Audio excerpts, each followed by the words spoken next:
Diqqat qiling, aholiga tezkor xabar. O'zgidromet markazi 5-dan 8-martgacha ob-havo prognozini e'lon qildi. Unga ko'ra, Qoraqalpog'iston Respublikasi hamda Xorazm viloyatida havo o'zgarishi bo'ladi. Yog'ingarchilik kutilmaydi.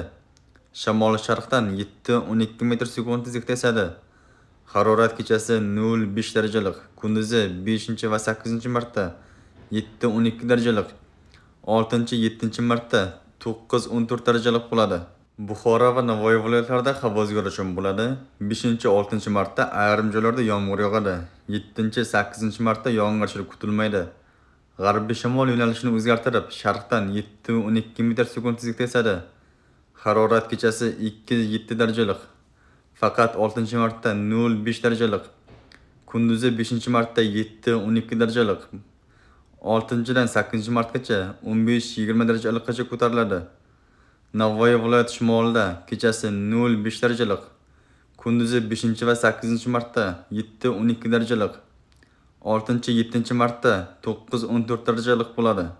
Toshkent, Samarqand, Jizzax, Sirdaryo viloyatlarida havo o'zgarishi bo'ladi. 5-dan 7-martgacha ayrim joylarda yomg'ir yog'adi. 8-marta yog'ingarchilik kutilmaydi.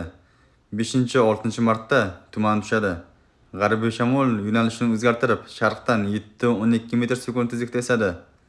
Harorat kechasi 5-dan 7-martgacha 3-8 darajalik, 8-marta 5-10 darajalik, kunduzi 5-marta 7-12 darajalik bo'ladi. 6-dan 8-martgacha 15-20 darajalikgacha ko'tariladi.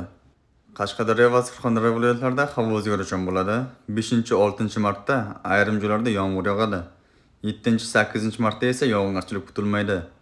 G'arbiy shamol yo'nalishini o'zgartirib, sharqdan 7-12 metr/sekund tezlikda esadi. Harorat kechasi 5-10 darajalik, kunduzi 5-marta 10-15 darajalik bo'ladi. 6-7 va 8-marta 20-25 darajalikgacha ko'tariladi. Andijon, Namangan, Farg'ona viloyatlarida havo o'zgarishi bo'ladi. 5-6 va 7-martda ayrim joylarda yomg'ir yog'adi. 8-marta yog'ingarchilik kutilmaydi. 5-6-marta tuman tushadi. G'arbiy shamol yo'nalishini o'zgartirib, sharqdan 7-12 metr/sekund tezlikda esadi. Harorat kechasi 3-8 darajalik, kunduzi 5-marta 7-12 darajalik bo'ladi. 6-7 va 8-marta 15-20 darajalikgacha ko'tariladi. O'zingizni asrang, xayr, salomat bo'ling.